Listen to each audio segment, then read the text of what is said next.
Now, the Israel-Gaza conflict has left thousands of people stranded in Gaza. This includes several foreign nationals who are waiting to cross the Rafah border.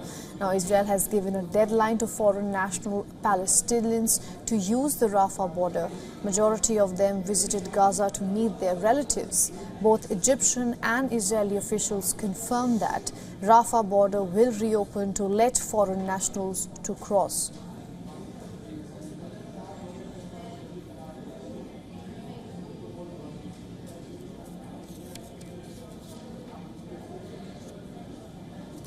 Let's go across to our correspondent Siddhant Sibul. At the moment, he's covering the conflict from the front line.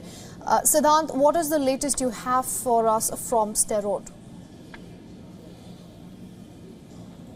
Well, I'm here in Sderot, which is the city which is just 3 kilometers away from Gaza border. Now, we have spoken to a number of Israeli officials, including ministers, who have said that they're going to strongly defend against Hamas, and of course they will be taking action. What action they haven't, of course, revealed. We all know that Israel is looking towards a ground offensive, but will this ground offensive happen in the next few days or not is the big question, given that how there is the issue of Palestine, the humanitarian issue as well. The UN has termed it as a humanitarian catastrophe, but the opening of the Rafah border is seen as a positive sign, so that there can be some relaxation, but it's highly unlikely that it will be seen as a major gesture, given that the visuals coming from Gaza. But here on the ground, here in Sderot, we have seen officials talking about how brutal the attack was by Hamas, and they told us that how there were many killed. One person I spoke to talked about that how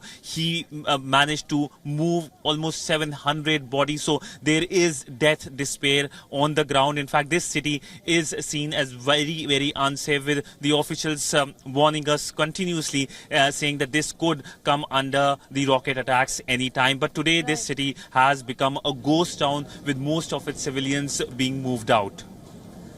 Right, Siddhant. Speaking of the Rafah border, we were hearing that the crossing has not opened yet. In fact, we are just being told the Egyptian foreign minister has confirmed that Israel has not allowed Rafah crossing to open. We also spoke to a few residents before this broadcast, and they were saying that the opening was supposed to happen at 9 a.m. local time. Do we know what's the status at the moment at the border, or what could we expect in the day to come? Well, there is an audio issue. Can't clearly hear your question, but primarily I could understand there was something on the Rafah border. We saw that this being a major development of the day, but essentially there are two sides of every story, and from this side of Israel, from Sderot, where I am standing, there is a lot of anger on the ground against Hamas.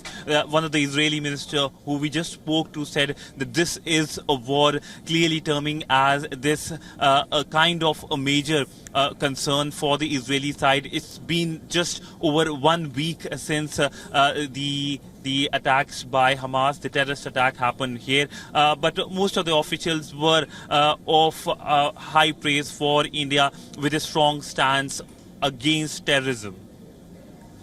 Right, Siddhant. Now, you reached Israel on Saturday. Since then, have you been able to speak to any of the Israelis, the residents, not the officials?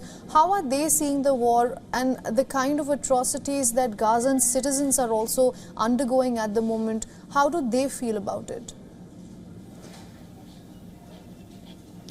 Well, again, there is an audio issue. I think the line is not clear, but I can only talk about the situation on the ground where I am standing in Sderot, where in fact, I should show you how the situation is on the ground. If my camera person can pan and show how there is movement of heavy vehicles on the ground, and there are, of course, security personnel which can be seen on the ground. The city, of course, only has the presence of media personnel, and the security personnel now on the ground. There is, of course, a wall also dedicated to the hostages who are still in Hamas custody.